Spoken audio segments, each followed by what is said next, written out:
Imagine knowing the exact moment of your death. Would you face it with calm acceptance, or would you wonder if something more sinister was at play? For one of history's greatest spiritual leaders, this wasn't just a hypothetical question. In 483 BCE, Siddhartha Gautama, the Buddha, embarked on what would be his final journey.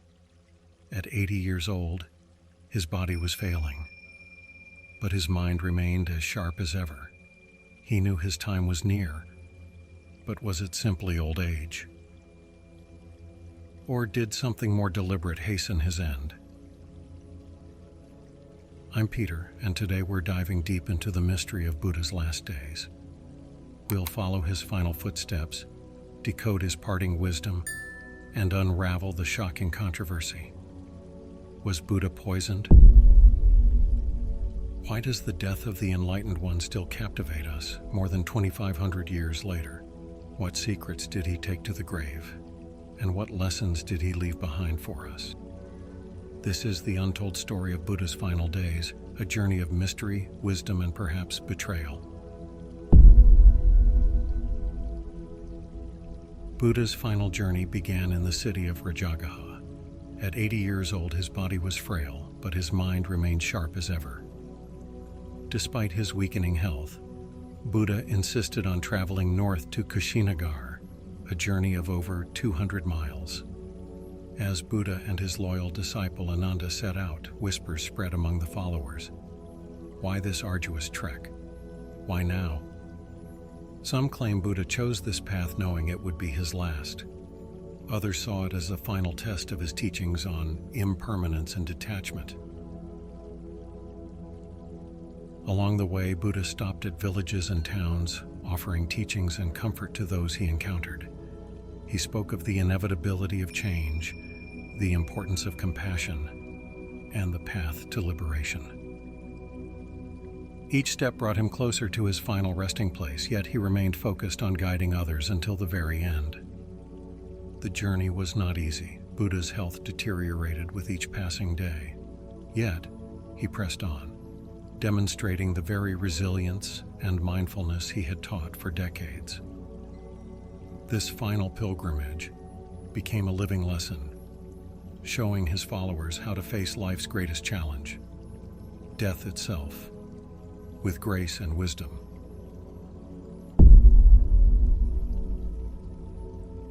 As Buddha's final journey unfolded, a question arose among his disciples.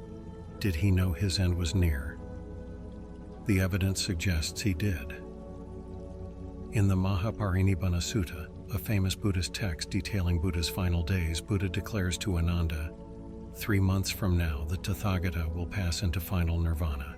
This startling proclamation came after Buddha deliberately rejected the option to extend his life, choosing instead to relinquish his will to live. But Buddha's foreknowledge went beyond mere prediction. He meticulously planned his final days, choosing specific locations and audiences for his last teachings.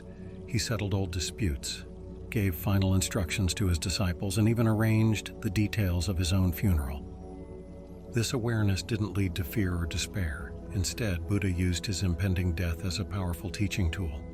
He demonstrated how to face mortality with equanimity, turning his own passing into a final profound lesson on impermanence. Buddha's foreknowledge raises intriguing questions.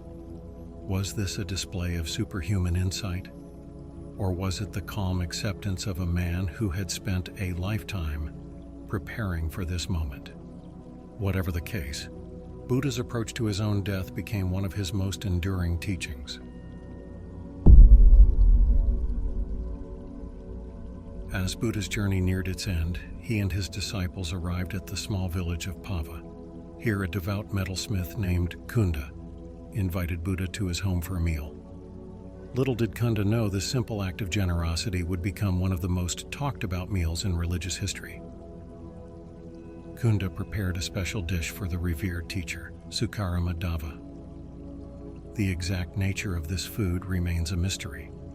Some translate it as tender pork, others as mushroom delight. Whatever its content, Buddha accepted the offering with gratitude. After the meal, Buddha fell ill. He experienced severe pain and dysentery. Yet, in a remarkable display of compassion, Buddha's thoughts turned to his host. He instructed Ananda to reassure Kunda, stating that offering a Buddha's last meal was an act of great merit, not something to regret.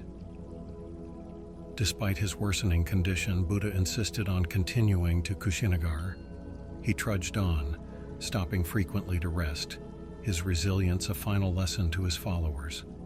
This meal, and Buddha's reaction to it, became a powerful demonstration of his teachings on accepting what life offers without complaint.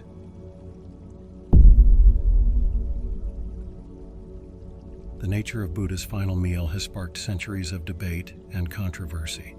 Was it simply food that disagreed with him, or was there something more sinister at play? Though the idea of poisoning has sparked centuries of debate, most scholars today believe it was simply the natural result of Buddha's age and the harsh conditions of his journey. Yet, the mystery lingers, adding another layer of intrigue to Buddha's final days. Some ancient texts suggest the Sukkara-Madhava contained poison, either accidentally or intentionally. This theory gained traction over time, with various interpretations emerging. Some claim it was a tragic mistake, others a deliberate act with motives ranging from jealousy to a misguided attempt at spiritual service. However, many scholars reject the poisoning theory outright.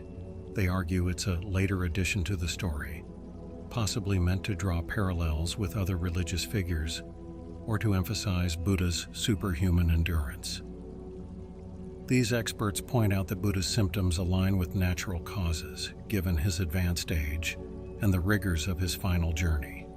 Interestingly, Buddha himself seemed to dismiss any notion of foul play. In his final hours, he praised Kunda's offering, calling it equal in merit to the meal that preceded his enlightenment. This statement suggests Buddha saw his last meal not as a cause of death, but as a significant spiritual event.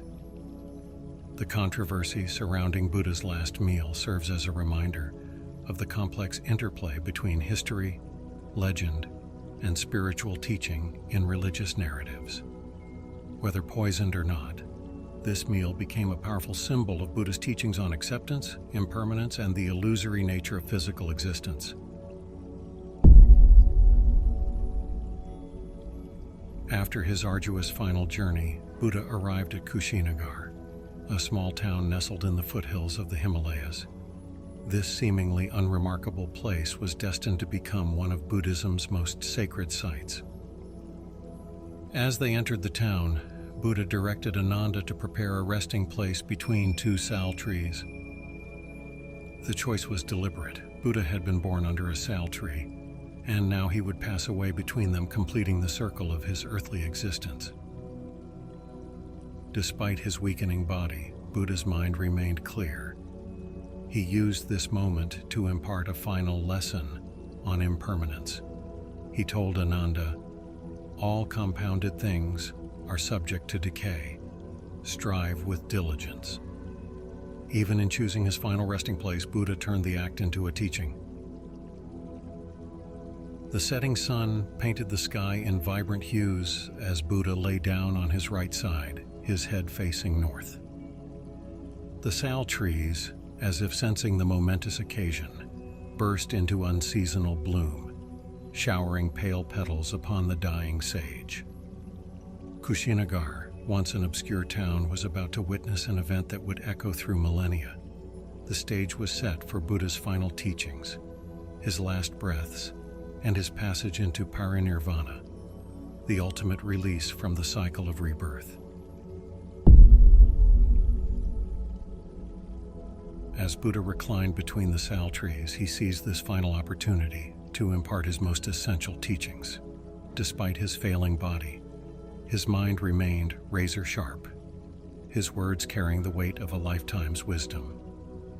Kneeling nearby was his devoted disciple, Ananda. For decades, Ananda had walked beside Buddha, witnessing his teachings and spreading the Dharma. But now, as the end neared, Ananda's heart was heavy. How could he accept the loss of his teacher, his guide, his friend? His eyes, filled with unshed tears, betrayed the sorrow he struggled to contain. Buddha, ever attuned to the emotions of those around him, turned his gaze to Ananda. His voice was soft but steady. "You have done much good, Ananda. You have been by my side through it all. Do not let sorrow cloud your mind. The time for your own awakening is near." These words, so simple yet filled with profound compassion, touched Ananda deeply. Even in his final moments, Buddha was teaching, not just to his assembled followers, but to Ananda personally. His master's final lesson was not about attachment, but letting go of even the dearest bonds, for all things are impermanent. Buddha then began by addressing the Sangha, his community of monks. "If you have any doubt or uncertainty concerning the Buddha, the Dhamma, or the Sangha, ask now," he urged. "Do not later regret that you missed this opportunity." His invitation was met with silence, a testament to the clarity of his teachings over the years. Buddha then delivered what became known as the Four Great References. These guidelines would ensure that, even after his death, his teachings would remain pure and unchanged. Buddha wanted to make sure his message of compassion and mindfulness would continue without distortion. He emphasized that after his passing, the monks should always compare any claimed Buddha's words with the suttas and Vinaya, his recorded teachings, and the monastic code. This would be the safeguard against misinterpretation, ensuring the Dharma remained intact for future generations. In a poignant moment, Buddha consoled his grieving attendant, Ananda. He praised Ananda's years of loyal service and encouraged him to strive for his own enlightenment. "You have done much good, Ananda," he said. "Make an effort, and soon you will be free from all impurities." Perhaps most importantly, Buddha stressed the transient nature of existence one last time. He reminded his followers that all compounded things must pass away, urging them to find liberation through diligent practice. These final teachings encapsulated the essence of Buddha's lifelong message: impermanence, non-attachment, and the path to enlightenment. As night fell over Kushinagar, Buddha entered his final hours. Despite his deteriorating physical condition, he remained fully present, his mind as clear as the star-filled sky above. But for Ananda, standing vigil beside him, the reality of his teacher's impending death weighed heavy on his heart. Ananda had long been Buddha's right hand, the disciple who had served him faithfully for years. Yet now, with the end so near, he found himself unable to accept the inevitable. Tears began to well in his eyes. And though he had practiced the teachings of non-attachment for years, this was different. This was the man who had shown him the path to liberation. How could he simply let go? Buddha, sensing the turmoil within Ananda, spoke once more, his voice filled with the same compassionate wisdom that had always guided him. "Ananda, do not mourn me. Everything that arises must pass away.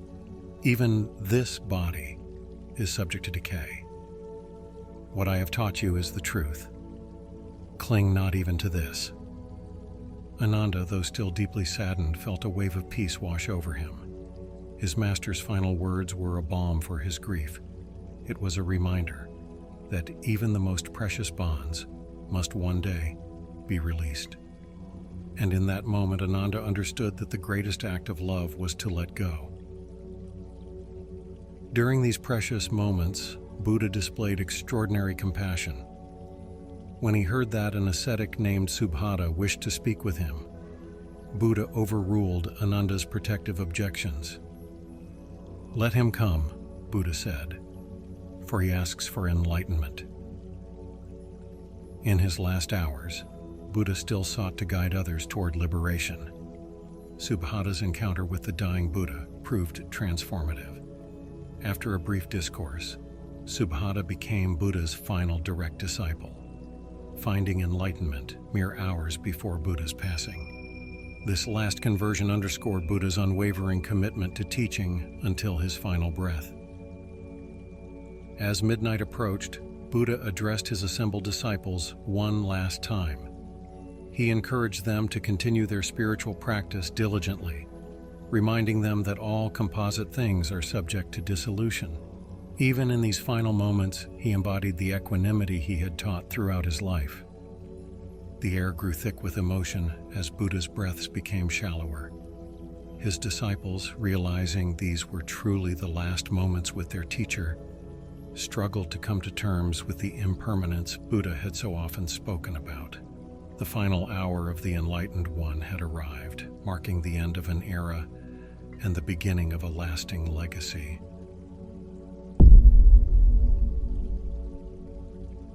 As the night deepened, Buddha entered his final meditation.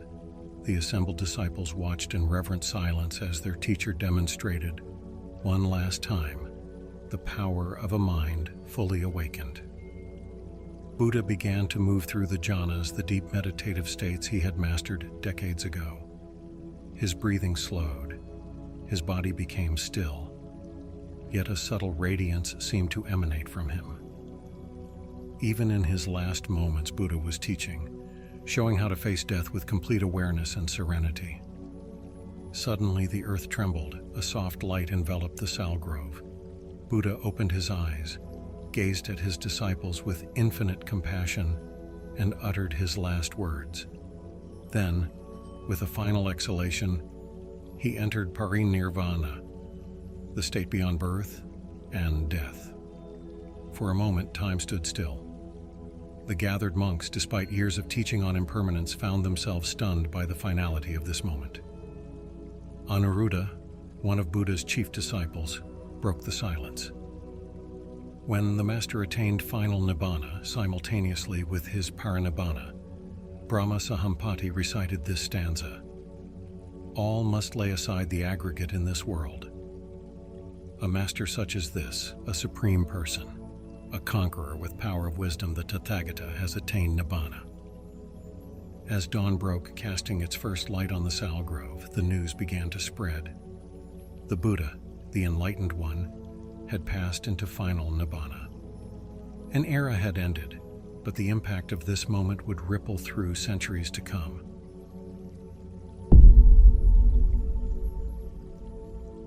In the stillness of that fateful night, Buddha's final words echoed through the sal grove, leaving an indelible mark on his disciples and on the entire Buddhist tradition. Handa dani bhikkhave amantayamivo, vayadhamma sankhara apamadena sampadetha. These Pali words, translated into English, convey a powerful message. Now, O monks, I declare to you, all conditioned things are subject to decay. Strive on with diligence. These weren't merely the parting words of a dying teacher. They were the distillation of Buddha's entire philosophy, a final reminder of the core truths he had spent his life illuminating. The first part, all conditioned things are subject to decay, reaffirms the fundamental Buddhist concept of impermanence. Buddha used his own passing as the ultimate teaching moment, demonstrating that even an enlightened being is subject to the natural law of dissolution. The second part, strive on with diligence, is a call to action. Buddha's final instruction urges his followers not to despair at his passing, but to redouble their efforts on the path to enlightenment. It's a reminder that each individual must work out their own salvation with diligence. These last words embody the essence of Buddha's teachings, a clear-eyed acceptance of reality, coupled with an empowering call to spiritual effort. They continue to inspire millions of Buddhists worldwide, serving as a compass for those navigating the path to enlightenment.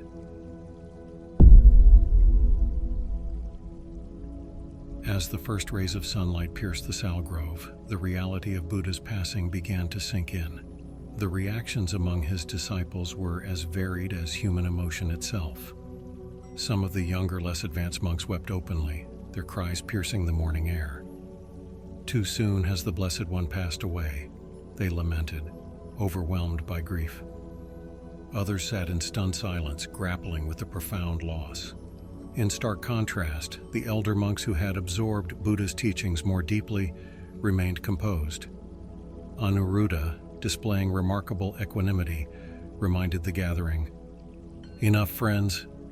Do not sorrow, do not lament. Has not the Blessed One already told us that all things that are pleasant and delightful are changeable, subject to separation and becoming other?" Ananda, Buddha's devoted attendant, found himself caught between these two responses. Though deeply saddened, he took on the responsibility of informing the neighboring Malla clan, in whose territory Kushinagar lay. The news spread rapidly, and soon, preparations for the funeral rites began. The Mallas arrived with flowers, incense, and musical instruments, honoring Buddha with celestial songs, dances, and offerings. For 7 days, they paid homage to Buddha's body, creating a festival-like atmosphere that celebrated his life and teachings rather than mourning his death. This immediate aftermath of Buddha's passing became a living lesson in his teachings. It demonstrated the different stages of understanding impermanence and non-attachment, while also showing how Buddhist practice transforms the experience of loss and grief.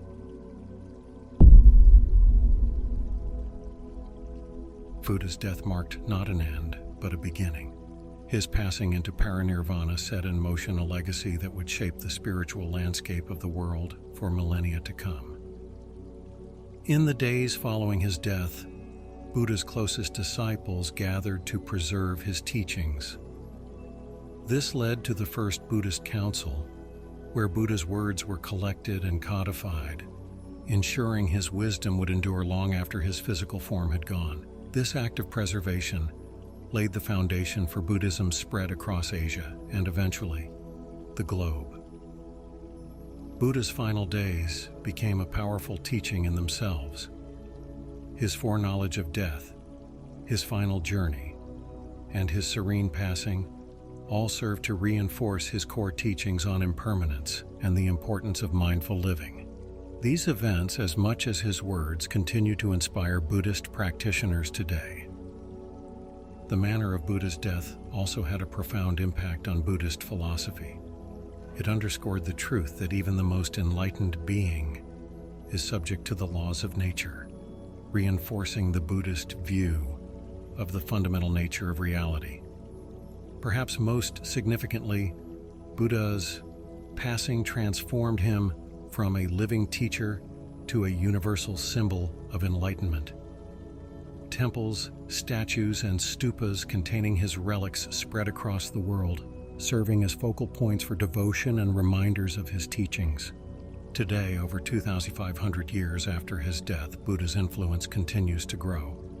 His teachings on mindfulness, compassion, and the nature mind have found new audiences in the West, influencing fields as diverse as psychology, neuroscience, and popular culture.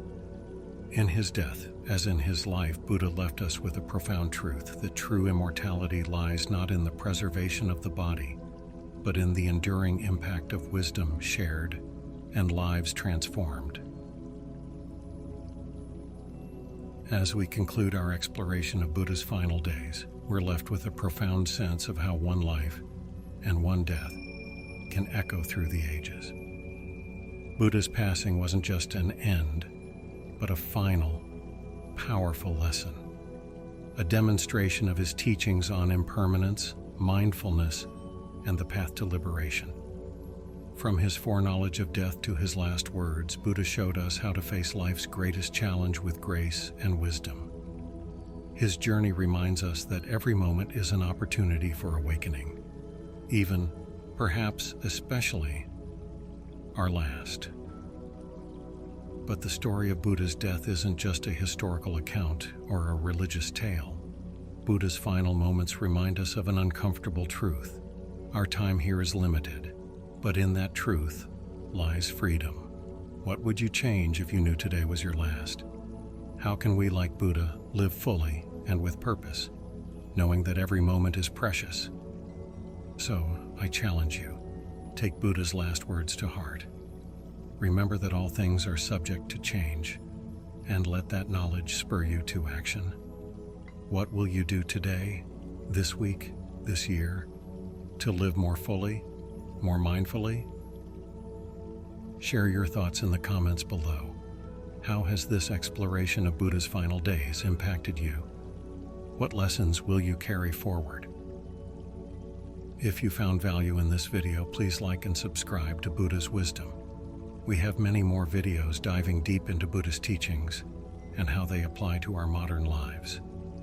Remember, as Buddha taught us, every ending is also a beginning. So let's begin our practice anew, with diligence and awareness. Until next time, may you find peace in impermanence. Namaste.